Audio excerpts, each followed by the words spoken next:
பார்த்தோம் சொன்னாப்லே நான் முந்தி சொன்ன மாதிரி இதுல தொடர்ச்சி இருக்கிறதால நாங்க தொடர்ச்சியாக இருக்கிற எல்லாத்தையுமே வந்துட்டு இது செஞ்சோம்.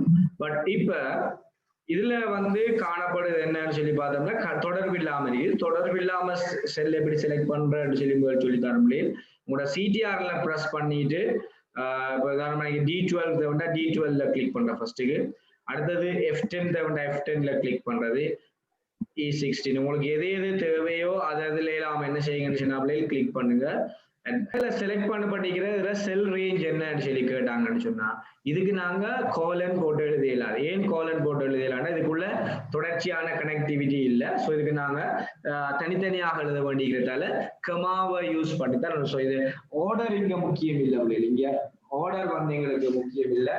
ஸோ நாங்க அந்த இருக்கிற எல்லா செல்லையும் நாங்க மென்ஷன் பண்ணிக்கணும் சொல்லலாம். சரியாக இருக்கும். இதுல முதலாவது பாருங்க ஏதாவது இந்த ஆர்டர்ல இருக்க வேண்டிய அவசியம் நான் எடுக்கணும் சொல்லிட்டேன் பிள்ளைகள். ஸோ முதலாவது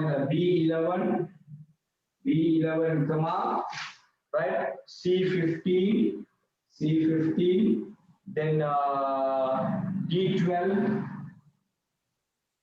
கமா E15 right அதுக்கு பிறகு F10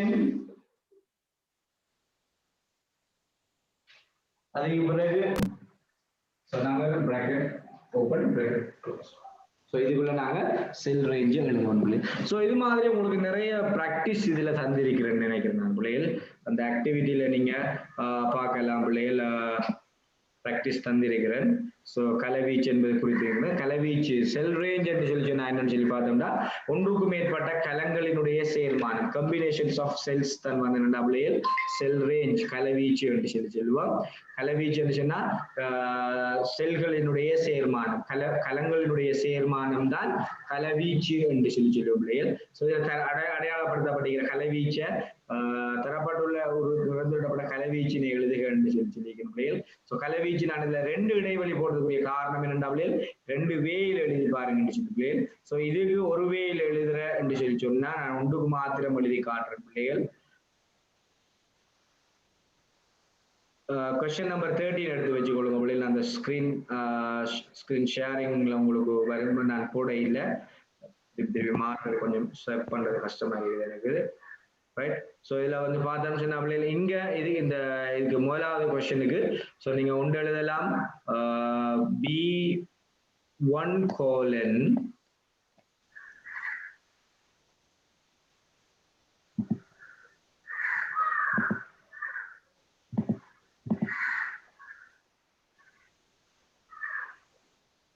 bracket எழுதலாம் B6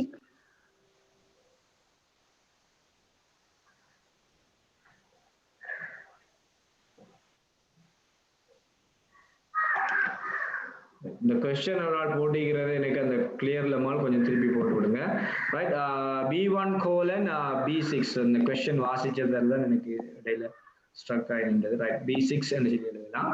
அல்லது நாங்க இதுல ரெண்டாவது வேல நீங்க எழுதுறேன்னு சொன்னா B1, B2, B3, B4, right. So இதை நீங்க என்ன செய்யலாம் இந்த மாதிரி நீங்க எழுதலாம்.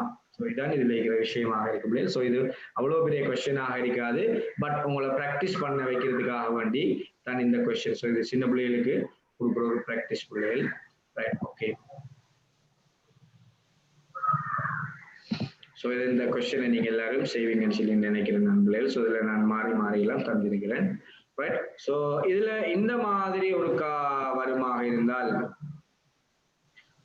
இதுல நாங்க பிராக்கெட் போட வேணுமான்னு சொல்லி கேட்டீங்க. பிராக்கெட் போடுறதுதான் சிறப்பாக இருக்கும். அதே மாதிரி பிள்ளைகள் இந்த கோலன் எந்த டைம்ல யூஸ் பண்ணணும்னு சொன்னா இப்படி தொடர்ச்சியாக வரக்குள்ள கட்டாயம் கோலன் யூஸ் பண்ணணும். இதுக்கு நாங்க எழுதுறோம். இதுல செல் ரேஞ்ச கேட்டாங்கன்னு சொல்லி சொன்னா பிள்ளைகள் நாங்க இதுல செல் ரேஞ்ச் வந்து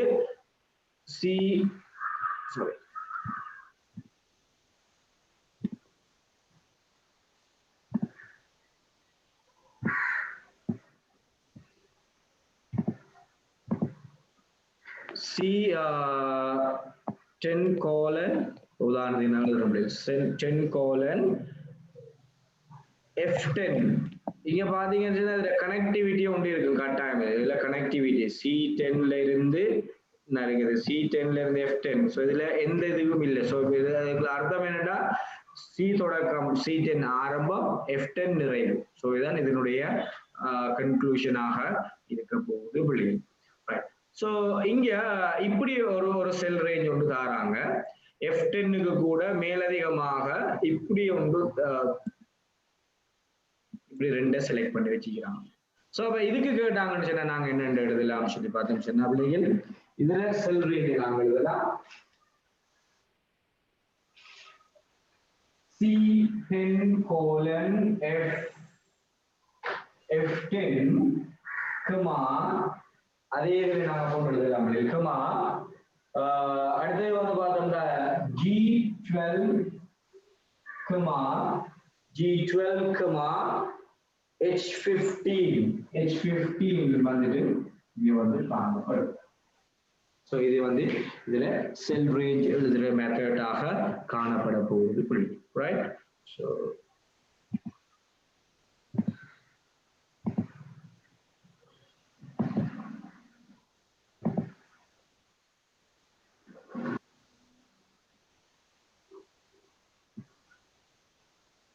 ஸோ பிராக்கெட் போடுறதும் பிராக்கெட் போடாததும் அவசியம் இல்லை பிள்ளைகள் ஸோ இந்த இப்படி இருக்கக்குள்ள இப்படி எழுதினாலும் ஓகே தான் அல்லது நீங்க இதுக்கு எல்லாம் சேர்ந்து இருக்கக்குள்ள இந்த பிராக்கெட் போட்டு எழுதுறது போடாமல் எழுதுறது பிள்ளைகள் ரைட் ஸோ இவ்வளவு அந்த விஷயங்களை நாங்க இதுல பார்த்து இருக்கிற பிள்ளைகள் ஸோ இந்த எக்ஸசைஸ் நீங்க செய்யலாம் பிள்ளைகள் ஓகே அதுக்கடுத்து பார்த்தோம் சின்ன பிள்ளைகள் ஒரு இதுதான் முக்கியமான பகுதியாக பார்த்தோம் நாங்கள் ஏற்கனவே இது பார்த்ததுதான் பரவாயில்ல நாங்கள் திருப்பி நான் சொல்ல வேணும் முக்கியமான ஒரு இடம் ஸோ ஒரு களத்தினுள்ள நுழைக்கக்கூடிய விஷயங்கள் ஸோ உங்களோட டெக்ஸ்ட் புக்ல நீங்க பார்க்கலாம் பிள்ளைகள் ஸோ அடுத்த கிளாஸுக்கு வரக்குள்ள கட்டாயம் ஒரு கையோட டெக்ஸ்ட் புக்கை வச்சுக்கொள்ளுங்க பிள்ளைகள் ஒரு என்னென்ன வகையான டேட்டாஸை வந்து நாங்க இதுல உள்ளீடு செய்யலாம் என்று சொல்லி சொல்லப்பட்டிருக்குது ரைட் ஓகே அப்ப நாங்க நெக்ஸ்ட் கிளாஸ்ல இந்த தொடர்ச்சியாக பார்க்கலாம்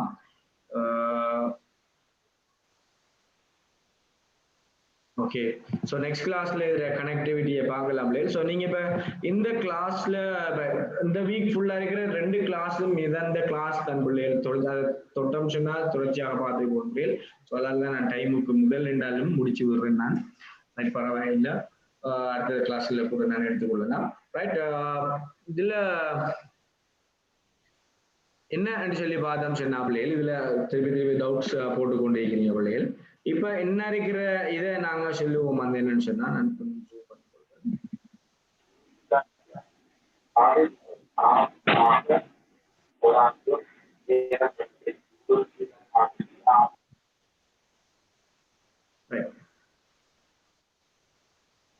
இப்ப இதுல பாத்தீங்கன்னு சொன்னா பிள்ளைகள் இதுல கனெக்டிவிட்டி இருக்குது இதுல சோ அப்ப நாங்க இதை எழுத வேண்டுமாக இருந்தால் இதுல கனெக்டிவிட்டி இருக்கிறதால ஒன்றோடு ஒன்று தொடர்பாக இருக்கிறதால இதுக்கு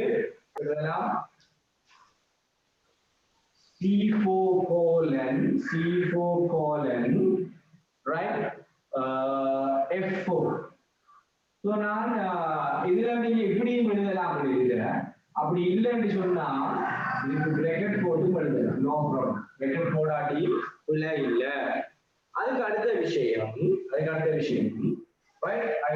பாத்தீங்கன்னா இத இன்னொரு வேல எழுதலாம் எப்படி எழுதலாம் அல்லது இதுக்குள்ள இந்த கலவீச்சுக்குள்ள என்னென்ன கலங்கள் இருக்கி என்று சொல்லி கேட்டால் இந்த C4 colon F4 colon என்னென்ன கலவீச்சு பாத்தீங்கன்னா C4 இருக்குது அடுத்தது D4 இருக்குது அடுத்தது E4 இருக்குது அடுத்தது F4 இருக்குது இவ்வளவு இந்த கலங்கள் வந்து இதுல வந்து என்ன செய்யப்படுது சொல்லி பார்க்கலாம் இது ஒரு விஷயம் அதுக்கு அடுத்ததாக இதுக்கு நீங்க என்ன செய்யலாம் பிராக்கெட் போட்டும் எழுதலாம் பிராக்கெட் போடாமலும் என்ன செய்யலாம் எழுதக்கூடியதாக அப்படி இல்லாம தொடர்ச்சியாக இப்படி கொஞ்சம் அங்கலையும் இங்கலையும் மிஸ் ஆகி வருகுதுன்னு சொல்லி சொன்னோம் சின்ன பிள்ளைகள் இவ்வளவு காலங்களும் இருக்குது சொல்லி சொன்னோம் சோ இதை நாங்க எப்படி எழுத வேண்டும் சொல்லி பார்ப்போம் பிள்ளைகள் சோ இதை நான் இல்லாம ஆக்கி வரேன் பிள்ளைகள்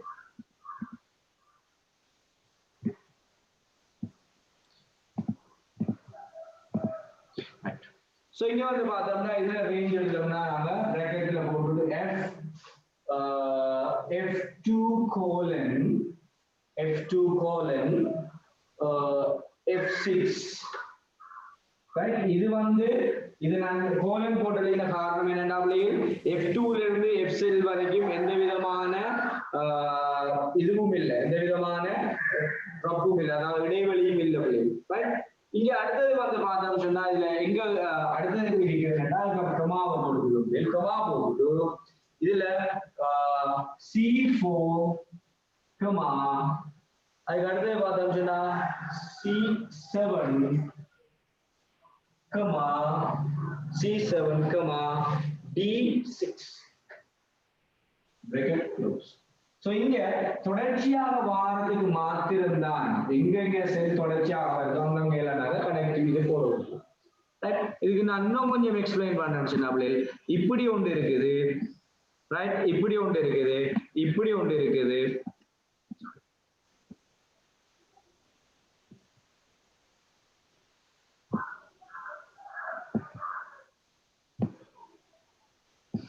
சோ இதுல செல் ரேஞ்ச் கேட்டாங்க சின்ன பிள்ளைகள். அல்லது செல் ரேஞ்ச் நாங்க கண்டுபிடிக்க வேண்டுமாக இருந்தால் சோ நாங்க எழுதி கொள்ளலாம் பிராக்கெட் முதலாவது பார்த்தோம்னா D3 colon E3 colon E3 comma அதே மாதிரி அடுத்ததா பார்த்தோம் சொன்னா பிள்ளைகள் C6 colon C9 கமா கீழ்கள் பிள்ளைகளிடம் நம்மளுக்கு கிளியராக வளர்ந்துருக்காண்டி E6 colon H6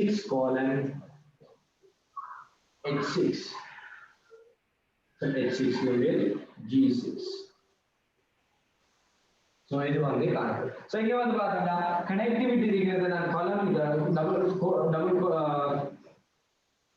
colon use பண்ணிக்கிறேன் பிள்ளைகள். அதே மாதிரி கனெக்டிவிட்டி ரேஞ்ச் வந்து தாளிங்க மாறும். சோ இது இன்னும் உங்களுக்கு கிளியராக இருக்கும் என்று சொல்லி நம்புறேன். ரைட். வேற ஏதாவது டவுட் இருந்தா கேளுங்க பிள்ளைகள். chat பாக்ஸ்ல போடுங்க, வாய்ஸ் ஓவர் கேட்கறனாலும் கேட்கலாம்.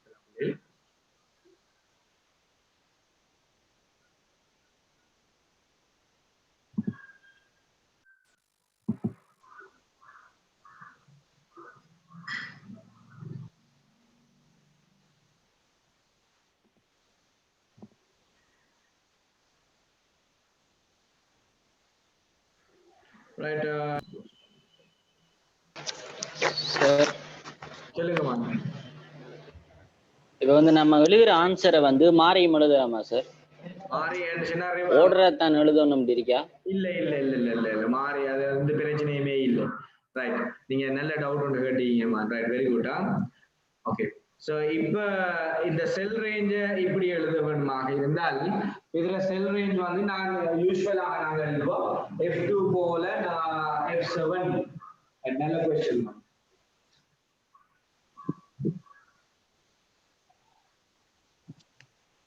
f2 colon f7 நம்ம வளமையாக எழுதுற மாதிரி எழுதுறேன்னா இப்படி எழுதுவோம். ரைட். நீங்க கேக்குறீங்க வந்து f7 colon f2 எழுதலாமான்னு சொல்லி கேக்குறீங்க. எழுதலாம், எந்த பிரச்சனையும் இல்லை. என்னது f2 ல தொடங்குறது f7 ல முடியுதுன்னு சொல்லி சொல்ற மாதிரி f7 ல தொடங்குறது f2 ல முடியுது, எந்த பிரச்சனையுமே இல்லை. ரைட். நம்ம இதுல தேவையான மாதிரி ஸ்டார்ட் பண்ணி கொள்ளலாம். வேற ஏதாவது இருக்கா பிள்ளைகள்?